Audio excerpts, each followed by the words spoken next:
ಶಿಲ್ಪಿ ಅಂತಲೇ ಖ್ಯಾತಿ ಹೊಂದಿರುವಂತಹ ಸುಳ್ಯದ ಅಭಿವೃದ್ಧಿಯ ಒಂದು ಹರಿಕಾರ ಅಂತೇಳಿ ಒಂದು ಪ್ರಸಿದ್ಧಿ ಪಡೆದಿರುವಂತಹ ನಮ್ಮ ದಿವಂಗತ ಕುರುಂಜಿ ವೆಂಕಟರಮಣ ಗೌಡ ಇವರ ಸುಪುತ್ರ ಕೆ.ವಿ. ರೇಣುಕಾ ಪ್ರಸಾದ್ ಅವರು ಸುಬ್ರಹ್ಮಣ್ಯ ದೇವಸ್ಥಾನಕ್ಕೆ ಒಂದು ಸೇವಾ ರೂಪದಲ್ಲಿ ಅವರ ದಾನದ ರೂಪದಲ್ಲಿ ನೂತನವಾಗಿ ಒಂದು ಬೆಳ್ಳಿ ರಥವನ್ನು ನಿರ್ಮಾಣ ಮಾಡಿಕೊಡ್ಬೇಕು ಅಂತ ಇವತ್ತು ನಮ್ಮಲ್ಲಿಗೆ ಅನುಮತಿ ಕೇಳಿ ಪತ್ರ ಬರೆದಿದ್ರು. ಅದೇ ರೀತಿ ಅವರ ಕಚೇರಿಯ ಮುಖ್ಯಸ್ಥರಾದ ದಿನೇಶ್ ಮರ್ತಿಲ ಹಾಗೂ ವಸಂತ ಕಿರಿಬಾಗ್ ಅವರು ನಮ್ಮನ್ನು ಆಡಳಿತ ಮಂಡಳಿಯವರನ್ನು ಹಾಗೂ ನಮ್ಮ ಕಾರ್ಯನಿರ್ವಹಣಾಧಿಕಾರಿಯವರನ್ನು ಸಂಪರ್ಕಿಸಿ ನಾವು ನಿನ್ನೆ ನಡೆದಂತಹ ಸಭೆಯಲ್ಲಿ ಅವರಿಗೆ ಒಂದು ಅನುಮತಿ ಕೊಡುವುದಂತ ತೀರ್ಮಾನ ಮಾಡಿದ್ದೇವೆ.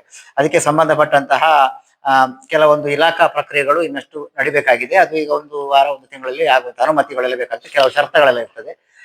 ಸುಮಾರು 1 ಕೋಟಿ ಮೌಲ್ಯದ ಬೆಳ್ಳಿ ರಥವನ್ನು ಅವರು ಸಮರ್ಪಣೆ ಮಾಡುವುದು ಅಂತೇಳಿ ಅದಕ್ಕೆ ಅವರು ನಮಗೆ ಕೇಳಿಕೊಂಡಿದ್ದಾರೆ. ಆ ಬಗ್ಗೆ ಒಂದು ವಾರ ಬಿಟ್ಟು ಒಳ್ಳೆಯ ದಿನ ಮುಹೂರ್ತ ನೋಡಿ ಒಂದು ಸಂಕಲ್ಪ ಕೂಡ ನಡೀಲಿಕ್ಕಿದೆ. ಆ ದಿನ ಅವರು ಖುದ್ದಾಗಿ ಡಾಕ್ಟರ್ ರೇಣುಕಾ ಪ್ರಸಾದ್ ಅವರು ಉಪಸ್ಥಿತರಿರ್ಲಿಕ್ಕಿದ್ದಾರೆ.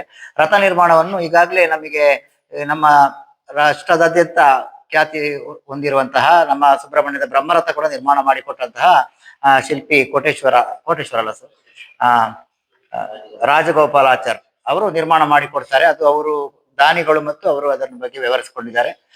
ನಾವು ಈ ಒಂದು ರಥವನ್ನು ಒಂದು 6 ತಿಂಗಳೊಳಗಾಗಿ ಅಂದ್ರೆ ಮುಂದಿನ ಷಷ್ಠಿ ರಥೋತ್ಸವ ಮಹೋತ್ಸವದ ಮುಂಚಿತವಾಗಿ ದೇವಸ್ಥಾನಕ್ಕೆ ಸಮರ್ಪಣೆ ಆಗ್ಬೇಕು ಅಂತ ಒಂದು ಸಂಕಲ್ಪವನ್ನು ನಾವು ಈಗಾಗಲೇ ನಾವು ಮಾಡಿಕೊಂಡಿದ್ದೇವೆ.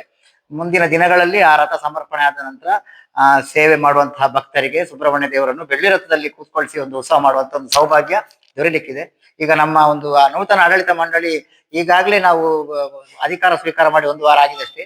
ನಮಗೆ ಕೂಡ ಈ ಒಂದು ರಥ ಒಂದು ದಾನಿಗಳು ಕೊಡ್ತಾ ಇದ್ದಾರೆ ಅಂತ ಒಂದು ಘೋಷಣೆ ಮಾಡುವಂತ ಭಾಗ್ಯ ನಮಗೆ ಈಗ ದೊರಕಿದೆ ಅಂತ ಈ ಸಂದರ್ಭದಲ್ಲಿ ನಾನು ಹೇಳ್ಕೊಳ್ತೇನೆ. ಕೋಟೇಶ್ವರ ಅವರ ರಥ ಶಿಲ್ಪಿಗಳ ಅವರ ಕಾರ್ಯ ಇದರಲ್ಲಿ ಕಾರ್ಯಾಗಾರ ವರ್ಕ್ಶಾಪ್ ಅಲ್ಲಿ ನಡೀತದೆ.